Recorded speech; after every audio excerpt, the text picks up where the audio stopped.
So I'm not entirely coherent right now. I've just got back from seeing Rogue One, and I actually saw it straight after work and after a particularly stressful moment right at the end of the day at work. So I went into the experience a little bit knackered, and now I'm out and back home. I'm even more so.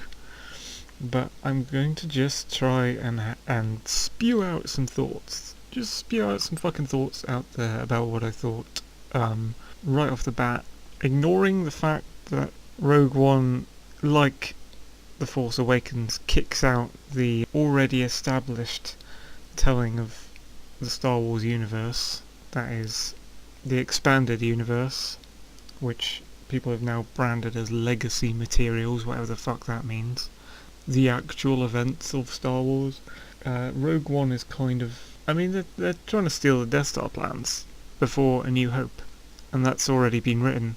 That's what Kyle Katarn does.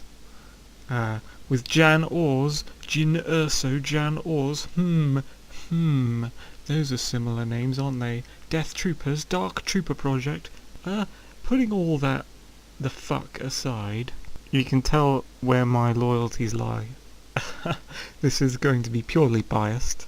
I mean, when I went in to see TFA last Christmas, I went into it thinking it'd be an excellent film, and I came out thinking, oh, it's just kind of a crappy film. There were good things about it here and there, but it wasn't a good film. And a different thing happened with Rogue One. I went into the film not having high expectations, thinking, well, they're going to screw something up, and besides, they're kind of treading all over my dreams with this. We're going to kick Jedi Knight and Kyle Katarn and Dark Forces out the window and tell our own story of the Death Star plans. Yeah, I went in with low expectations, thinking this will be bad.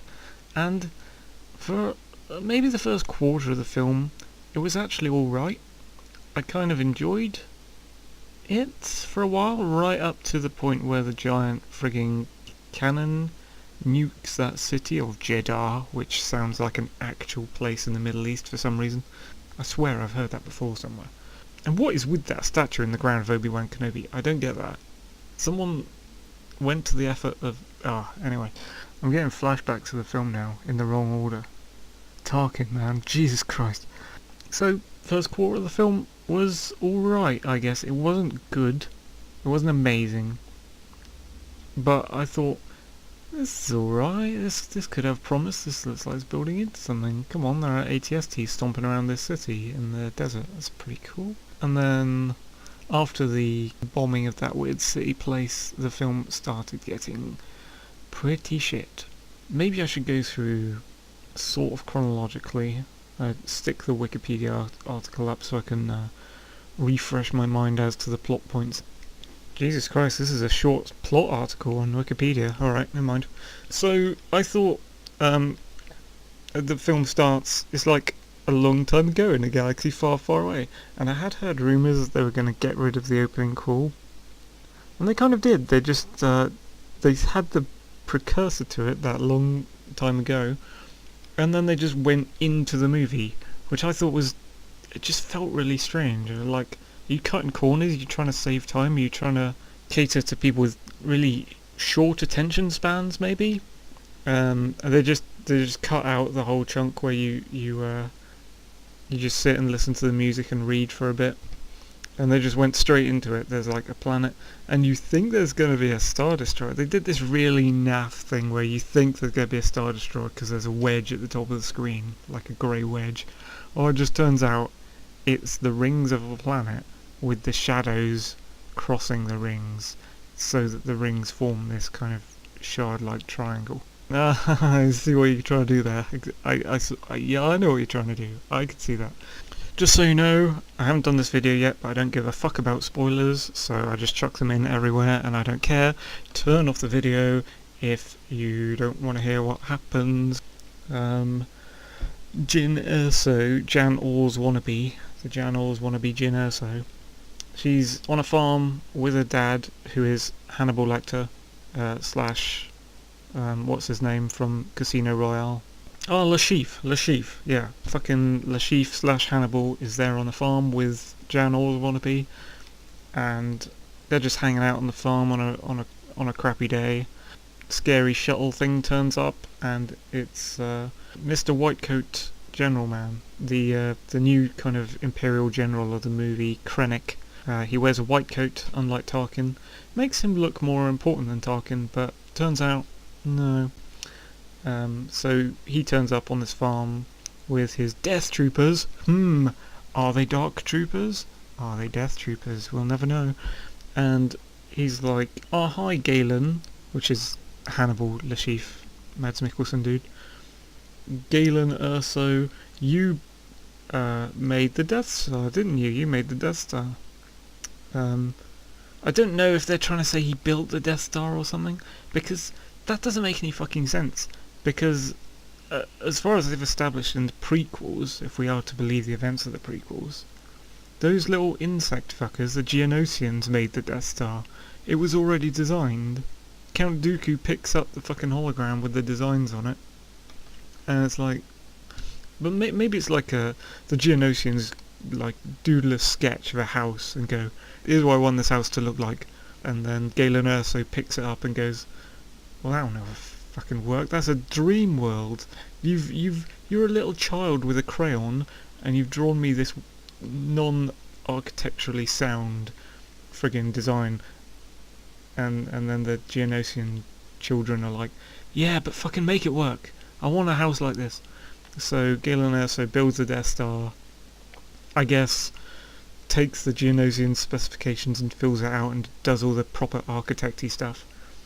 And so Krennic's on a farm going, "Oh, hi, Galen. Maybe you should come back. We're not done yet. We're not done yet. Death Star's not finished. You gotta come back."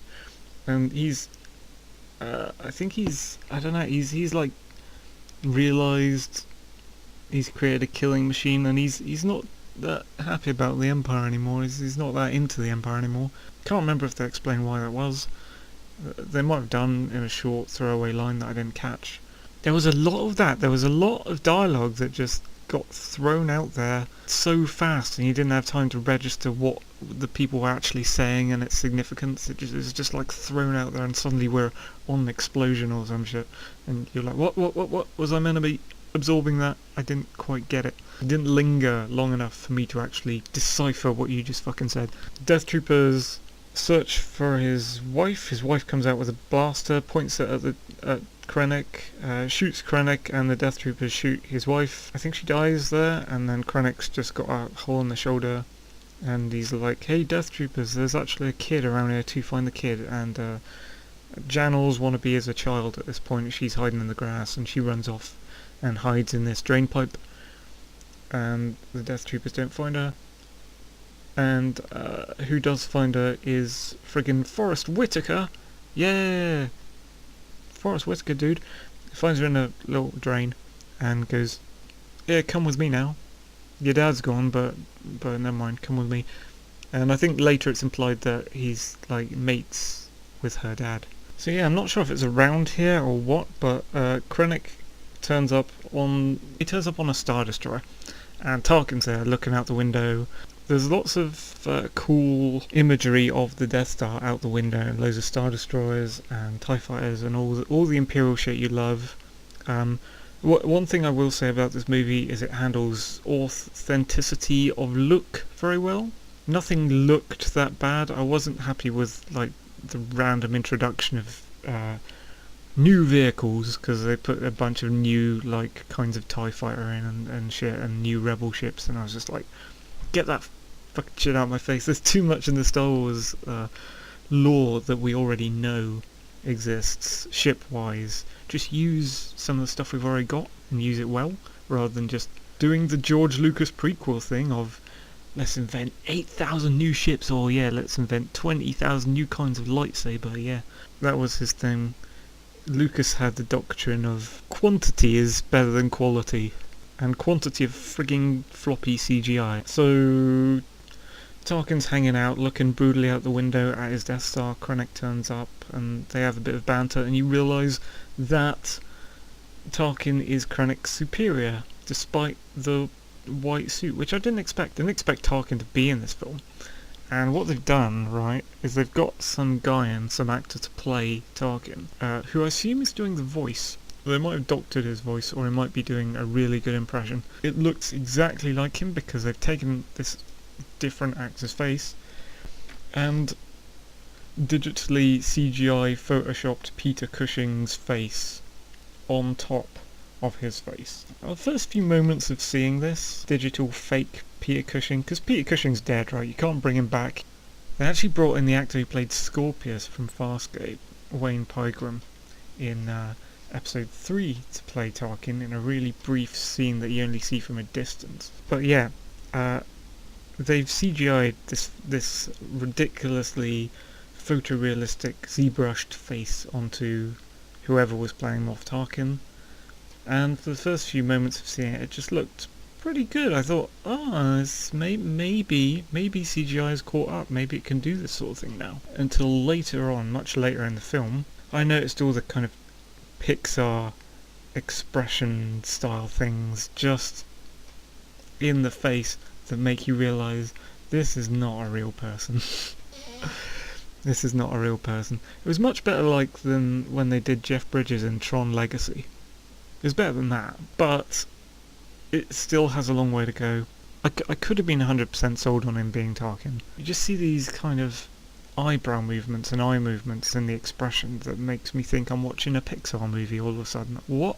Why are you doing that face like a frigging Toy Story animated model? The way they kind of widen their eyes and squint slightly. And so where do the rebels find Jyn Erso? Jyn Erso is like...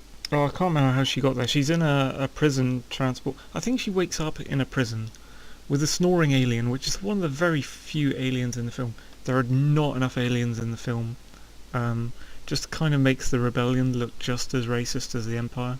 Space racists, the Empire, they make a point of not having any aliens within their society. It seems kind of weird that there's only a few aliens in the film. So she's asleep in a prison cell and she wakes up and there's a snoring alien beside her and a stormtrooper outside.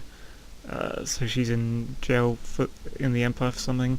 And then she's on a prison transport with a bunch of Stormies, and it blows up and a bunch of rebels burst in and raid the place. They're trying to free Jyn Erso. She obviously doesn't want to be freed because she knocks them out and tries to escape. This Imperial robot who's been reprogrammed turns up and kind of knocks her out. The rebels capture her and take her to Yavin, where she meets Mon Mothma, and Bail Organa's there. Bail Organa, who was in episode 3. Was he in episode 2 as well? He was in episode 3.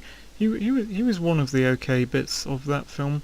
I frigging despise episode 3 for the most part. I think it's the worst of the Star Wars films. I don't know, that and The Force Awakens are kind of on a level now. I'm not sure which I prefer actually, but God, episode 3 was a dire film.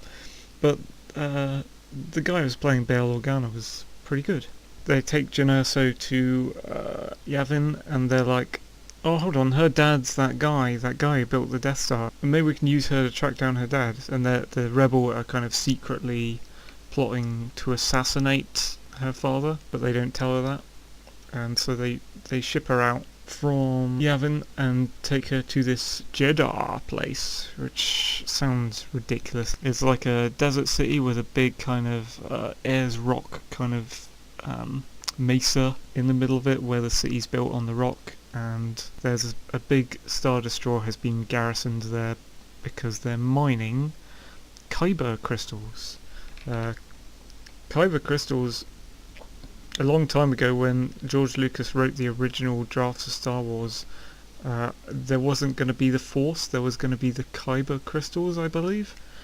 And now they've repurposed that to be the energy source for the Death Star's laser. And as you see these little shuttles going up and down, I thought that was quite a nice detail. They're mining the Kyber crystals or taking them away to the Star Destroyer.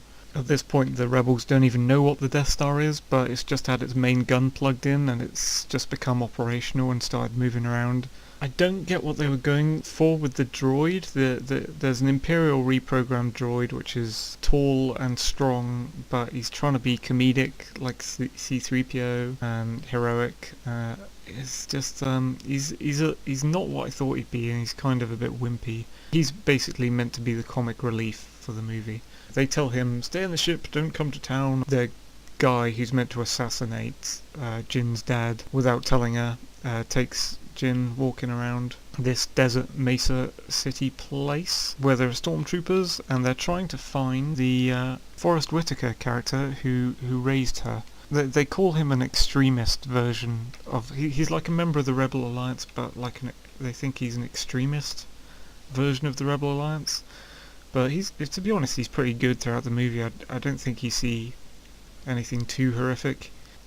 I guess he does try and torture a pilot guy with a memory slug.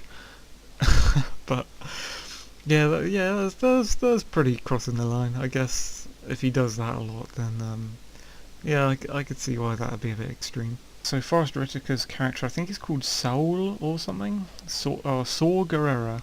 So he raises Jin after that farm thing. He finds him in the tunnel, and he raises her after her dad's gone, and then they part ways. And then he's kind of got a sickness, and he's got like metal robot legs. This Saw Gerrera person is holding a hologram from Galen, Jin's dad, and the rebels are trying to use Jin and her connections. Jin, by the way, is Jin Erso, this character. She's not a very interesting character through the movie.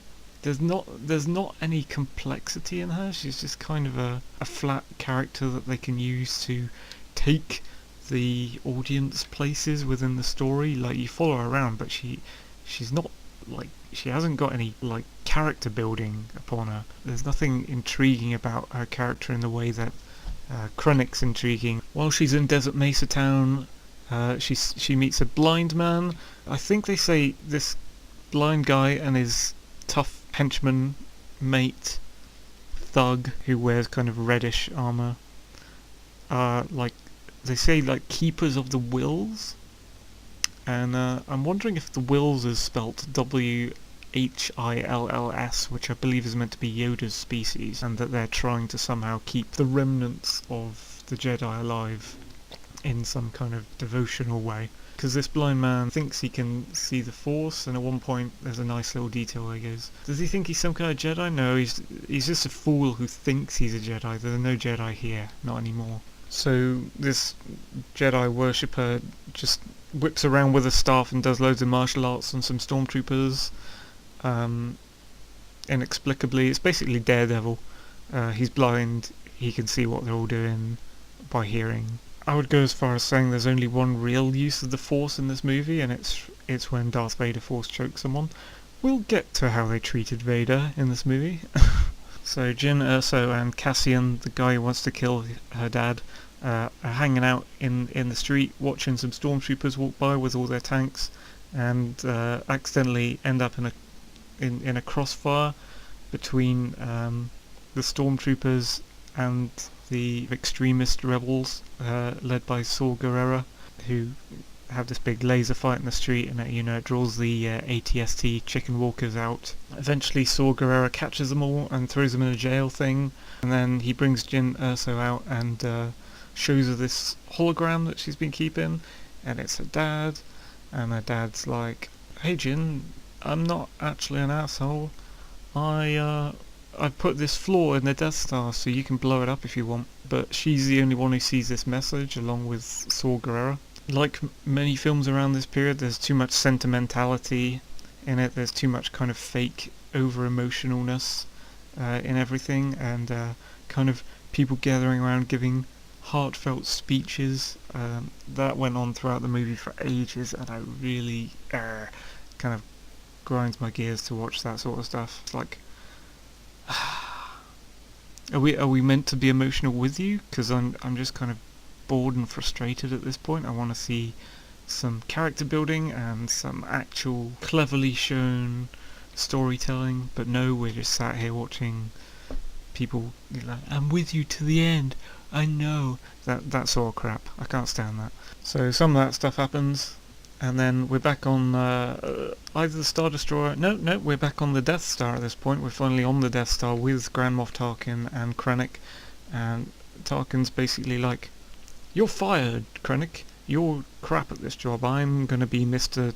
Death Star from now on." And Krennic's like, "Oh, screw this." Tarkin's like, "Well, by the way, someone under Galen Erso's engineer team is a spy." And Krennic's like, "Oh, this is what got me fired? Fuck this." And he goes off with a bunch of Death Troopers to a big rainy planet to try and find Galen Erso. By the way, Mads Mikkelsen's quite good in this. His character's alright. Nothing bad from that character.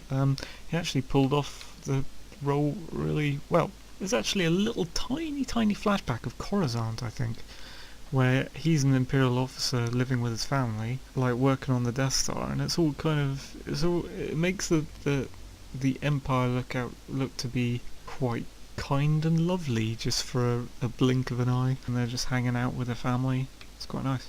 Oh yeah, you can tell I've done this in the wrong order because I've missed out the major part of the movie. It's a pretty cool thing. Basically, before Krennic gets fired, he's ordered to test the Death Star for the first time on a small scale, although for the Death Star it's still basically a nuclear bomb. They take out a whole city rather than a whole planet. They take out Jeddah, fires the laser down. Turns out the prison where Saw Gerrera is keeping Jyn Erso and all the other outcasts she's met along the way, that prison isn't actually on the big Mesa City, because the Death Star shoots the big Mesa City, and those guys were in the prison watching it from afar, basically, after seeing the holographic message from Galen. They fire the Death Star, basically, and Krennic's in the Death Star kind of going, "Oh, that's beautiful," looking at the devastation. It's like a nuclear bomb. They see it from afar. It's worse than a nuclear bomb though, because it creates this massive earthquake tremor which lifts the earth up as it comes towards the outskirts of town where their prison is. They have time. They have plenty of time to avoid it, which is funny.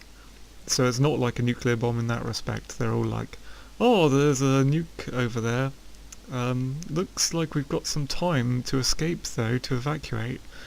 Get to your ships." And everyone kind of packs their bags and leaves, inexplicably leaving Forrest Whitaker behind. I think he could have walked out with them, and maybe he's just like, "Oh, I'm too ill to travel." But he didn't come with them, he just kind of sacrificed himself to the earthquake tremor. So Jyn and Cassian? What's the guy's name who wants to kill Jyn's dad? God damn it, I can never remember that. Yeah, Cassian. Go off to a rainy planet where Galen is, and Galen's engineers, one of them has been accused of being a spy by Tarkin. They stand all his engineers in a row, and Krennic turns up in this rainy lab base in a mountain, and he was like, "Well, I'm gonna shoot one of your engineers. No, I think I'll shoot all of your engineers, because one of them's a spy." Galen, so he looks like he's gonna let his men die by firing squad, but then last minute he stands up and goes, No, don't shoot them. It's me. I'm the one who gave away the vulnerability of the Death Star. They shoot him anyway, and his reaction is probably not emotive enough, which is strange considering all the fake sentimentality poured into this movie later on. Anyway, so all his engineers get shot, which is kind of a dumb move by the Empire, because you could have used them. They're engineers who built the Death Star laser. You could have used them for other stuff. So Mr. Cassian guy and Jyn, they all crash in the ship that they've used to escape the Jeddah planet. They all crash on the rainy planet. Cassian says, "I'm just going to take a look. I'm just going to take a look at your dad and stay here." And he wanders off to a ridge with a sniper rifle, and they're left in the ship going, "He's got a sniper rifle." I think he's probably going to kill your dad, which was his mission, but at the last moment he has second thoughts and goes, "No, I'm not going to kill his dad." But everyone distrusts him from that point on. But even though he doesn't snipe Galen, he called in the location of this base to the rebels on Yavin, and Mon Mothma's like, organise a X-wing and Y-wing strike. Organise a bombing run on this Imperial base. So even though he doesn't snipe Galen or assassinate him in the end, Y-wings, and they bomb the platform. So I'm not sure if it was clear whether Krennic was going to kill Galen, but it doesn't matter because the bombs kill Galen anyway. Quick word about the music in this film. This is obviously the first Star Wars film that doesn't have John Williams music in it. Now, in Star Wars TFA, I mean, I literally thought if this film is bad, it doesn't matter because John Williams music. Because I literally thought he was infallible to that point. And but when I saw Star Wars TFA, I was like, is this even leitmotif? Like, I mean, you can see my thoughts on Star Wars The Force Awakens, and it's like John Williams really lost his touch during that film. So I had mixed feelings about Rogue One having non-John Williams soundtrack. I thought in one way, well, it's not John Williams, so it could be anyone. So I mean, not everyone's as good as John Williams, but then again, John Williams did start becoming bad in The Force Awakens, so I thought I was open to it. I was like, maybe it could be a composer who knows their shit. They did do one thing musically that I thought was really good. It's one sound that they keep repeating. Mad Max 4 had a sound which kept repeating, which made it really good. And this film also has this kind of twang sound. It's a noise I can only describe as a very Arabic circular saw.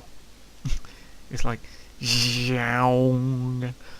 It's that sort of sound in the soundtrack that just through all the desert scenes on Jeddah, I think, and I think a couple scenes a bit later, they use this twang sound. It's really kind of nice, actually. It works. But I will say most of the other music is not very good, and it's like faux Star Wars, it's false Star Wars. It's playing almost all the time, like even it doesn't have a break for a breather, and it doesn't create a real tuneful theme. So all through this, even though Jin's dad Galen, on his hologram message and when he was dying at the Rainy base, was saying, I've made a flaw in the Death Star. I've made a flaw. This is a vulnerability. This is how you can take it out. Everyone keeps doubting Jin because she didn't have the evidence. She never kept the holographic message. She didn't think to keep it with her to show to anyone. So they're all just like not quite believing her when she tells them that there's a vulnerability in the Death Star. So because the rebels are like, oh, your story's a bit bogus, we're not going to act on this, they go to this place called Scarif, which is the base where there are Death Star schematics being held, and steal the plans. Of course, they try and steal the plans. This place, Scarif, is basically a tropical beach in the Pacific, it looks like, but with a giant metal tower in the middle of it with a satellite dish on top, and floating above in space, leading to the planet, there's like a planet-wide force field, and there's just one little circle space station where it's like a Stargate, where that's where the force field is inactive, and you can enter ships in and out of the force field there to get to and from the planet's surface. And there's a bunch of Star Destroyers hanging around on one side, and then the base is obviously on this big tropical beach on the surface. Anyway, frigging chaos ensues here on this beach as the rebels plan an attack on the facility. Most of the time it's quite hard to figure out what is going on, or what pieces of information you need, or why are we focusing on this gunfight. Do we really feel there's any sense of threat to this blaster battle over here? You know, it's kind of too much. It's not like the other Star Wars movies that show you something quite clearly happening.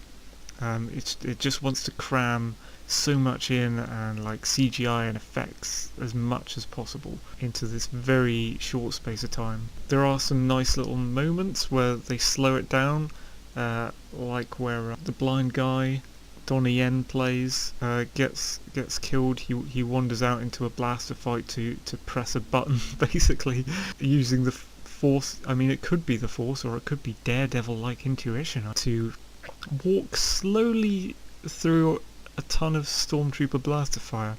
I think he gets shot anyway. and his thuggish mate in the red armor comes over, and they're like, "Oh, I believe in the Force. Oh, I love the Force. The Force is great. Oh, do you believe in the Force? I believe in the Force." And then the blind guy dies, and that gives his thuggish pal Baze Malbus the strength to battle on against the stormtroopers, but then he dies too in a grenade explosion.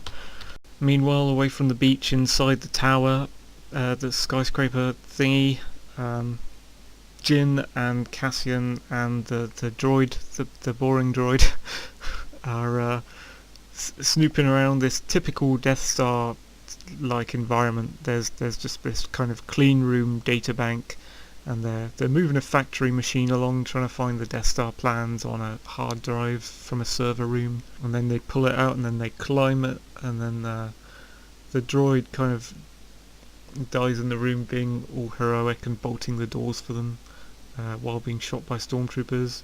Krennic goes down to the planet and takes it upon himself to try and sort out the mess that his stormtroopers can't deal with. He gets a pistol and sort of chases them around this server room. And then she gets to the roof, and Krennic chases her up to the satellite dish, which she... there's a moment in the trailer where she's walking along a platform, and then a TIE fighter appears at the end of the platform to confront her. That doesn't happen in this movie. Pretty sure that doesn't happen. I don't know what that scene was. That must be in a deleted scene or something. It's just her and Krennic on top of this gantry right at the top. She's messing around trying to turn the satellite dish to aim at the Stargate that's hovering above the planet. Above the planet, a load of X-Wings come down, and god damn, this is the second film where they've really badly used X-Wings and Y-Wings and TIE fighters. Just CGI frigging fest. Maybe there were practical models in there, but they're not used sparingly. They're not used like in A New Hope.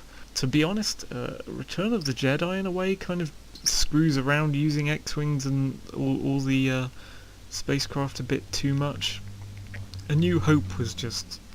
that was like the perfect X-Wing dogfight. There are some interesting things that happen within the space battle as the rebels turn up where the Star Destroyers are, next to the Stargate thing. Some Y-Wings come down, and they say they use ion torpedoes. I have to fully verify, from what I know of the X-Wing games, that ion torpedoes are a thing, because I think they are, but I don't entirely know.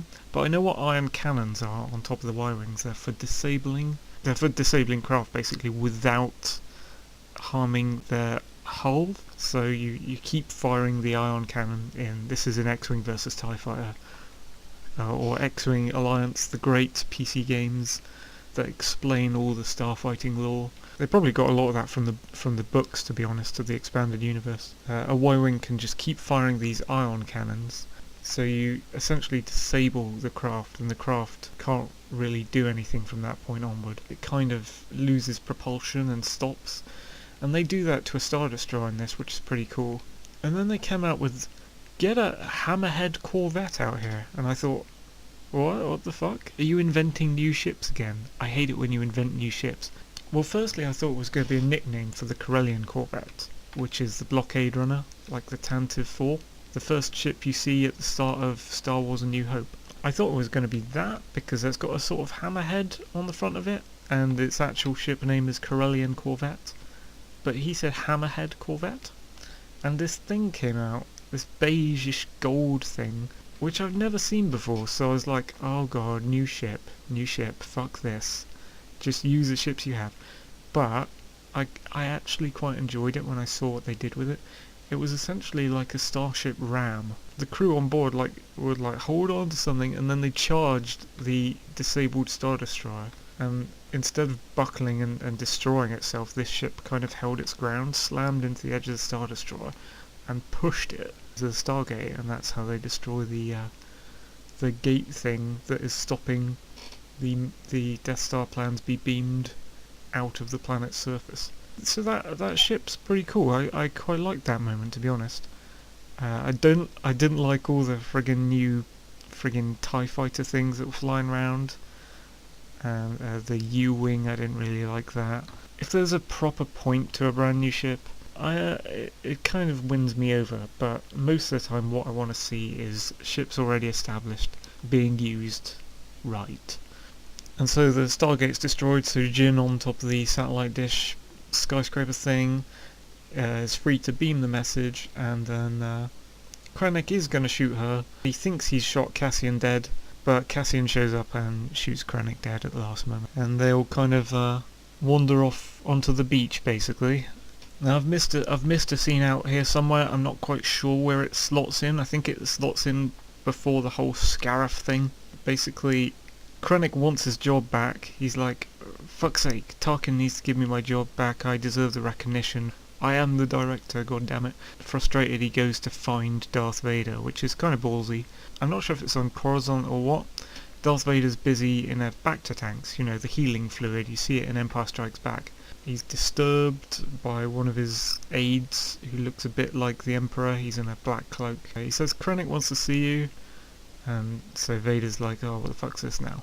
And, they use Vader terribly in this film. They do a great disservice to Darth Vader in this film. Maybe it's me, but you see him in the trailer and you think he's going to be used sparingly, and he's going to be used at moments that makes him seem in the background and menacing, kind of above it all, you know, just being this silent, scary presence in the background. But they do overuse him, and they overuse him in a way that makes him boring. Krennic meets him in this weird, I think it's in Coruscant, it's like a sunset platform, kind of with windows looking out to the sky. Krennic's like, the Death Star's nearly ready, I made all this happen, do you reckon you can give me my old job back? Darth Vader just goes on a ramble for ages, like a really boring ramble. I don't know if it's a suit, but it's like his armour contains a fat neck. It's not very commanding, and I just wish that he either didn't have any lines or had like 2 lines. So back in the what is the beach planet called? Scarif. So back in the space battle above the beach planet of Scarif, they've now successfully beamed the Death Star plans to one of the rebel cruisers, and so that's making its way out, and the Death Star plans are like given on a flash drive to one of the rebel troopers, which is kind of cool because you get to see the rebel troopers running around for a bit, and Darth Vader boards the Corellian, the Rebel Alliance cruiser. Not actually sure what kind of cruiser it is, because I think it's one of these new ones they just invented for the heck of it. Darth Vader boards the ship and is really overused, slashing around like a maniac at all the rebel officers as they try and block the corridor and try and let one of their member get the flash drive down the corridor to a Corellian corvette, which I think is the Tantive 4, which happens to be in the cargo bay of this much larger rebel cruiser. Yes, it is a Tantive 4, because CGI Princess Leia is on it, and looks a bit goofy. But seriously, I think Darth Vader is too mobile in this scene. He's slashing all over the place, just super flexible. He's more of his Episode 3 self. God, I wish that film didn't exist. Than he is his A New Hope self. He's got way too much mobility, and what I like about the Darth Vader of the original trilogy is he hardly moves at all, and when he turns, it's like the old Batman, you know, he uses his shoulders to turn, always has two hands gripped tight on the lightsaber, or 2 hands on his belt, you know, he's strong and doesn't need to move much or lift his arms, but you know, in this fight scene against the rebel troopers, his arms are all going over the place. It's too much, basically, and it's seeing too much of Vader. I don't think we needed to see him that much. So meanwhile, while the Tantive 4 is escaping, down on the beach in Scarif, the Death Star has decided to fire its laser on city killer mode at an angle, and it fires through the antenna that's at the top of the skyscraper. And it just happens that the end of the beam meets the ocean away from the beach, so it doesn't nuke the place where Jin, Erso and Cassian are hanging out. They did it so this giant tidal wave would come towards them. It looks like they're it's the end of the movie and they're both looking off into the sunset, except the sunset is a nuclear bomb, basically, and a tidal wave that is fast approaching them. And then there's the abrupt ending where they it's actually a normal Star Wars ending, where they cut back to John Williams music, and you finally get a chance to hear a proper theme. You know, you can tell that they're not making up the music with the new composer from that point on, because you're finally hearing a distinctive tune, not just a cacophony of constant wannabe John Williams sounds. So yeah, sorry I'm tired and that was a bit rambly. I know it's pretty down and pretty like my Star Wars The Force Awakens pod that I did this time last year. Someone make a good movie for once. There are good movies around. People are making good movies. It's just not these big blockbuster titles from like Marvel and Star Wars and Disney. It's smaller movies you don't expect to be good, like Mad Max, Planet of the Apes, or Dread. I think all in all, I'm becoming a little bit disillusioned with these new Star Wars movies. I mean, the trailers make them look good, so I kind of want to go, and I kind of want. I want there to be some substance there. All this sentimentality crap, all the ridiculous throwing as much CGI and action and set pieces in as possible, not having enough character building, not having decent enough music. These are all things that just degrade Star Wars to me. Throwing ships and new types of lightsabers and new and lots and new and quantity over quality. And all, on top of this, Disney took the Star Wars franchise out of George Lucas's hands, and instead of doing what they should have done and picked up an expanded universe story which details basically everything that happened after Return of the Jedi and some things that happened in between the movies, instead of picking up something that was already established, they invented something brand new. And a lot of people thought this was fine. I personally, I don't like it. Because I liked all the things that I enjoyed of this expanded universe, especially the games, some of the books that are pretty awesome. Having these stories overwrite them or try to overwrite them is like Disney is saying, no, this is what actually happened. Whereas in my mind it's like, well no, we know what actually happened. It's already been set in stone. What you're doing is what doesn't happen. You know, as much as Disney kind of wants me to like this film and wants me to believe in this film, I already know that Kyle Katarn is the one who stole the Death Star plans. You know, I already know that Mara Jade was married to Luke Skywalker. It all just calls into question what canon even is, if there's any significant meaning to the word canon, or if it's literally just something that each individual person can take what they want out of all the alternate universes of a story and call that canon. And canon is not established by authors anymore, it's just picked and chosen by the audience. Anyway folks, thanks for listening to my very tired Star Wars ramble.